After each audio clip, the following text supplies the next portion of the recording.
សូមរាយការណ៍ស្ដេចអូស្ត្រាលីបានស្នើសុំឲ្យរដ្ឋាភិបាលកម្ពុជាយើងទទួលយកជនភៀសខ្លួនពីប្រទេសគេហើយរដ្ឋាភិបាលសម្ដេចយ៉ាងម៉េចហាតឡែខារួចហើយឮថាជិត1000នាក់មកនៅ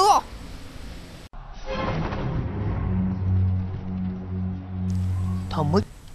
ចុះតលេខារួចហើយទទួលយកហើយ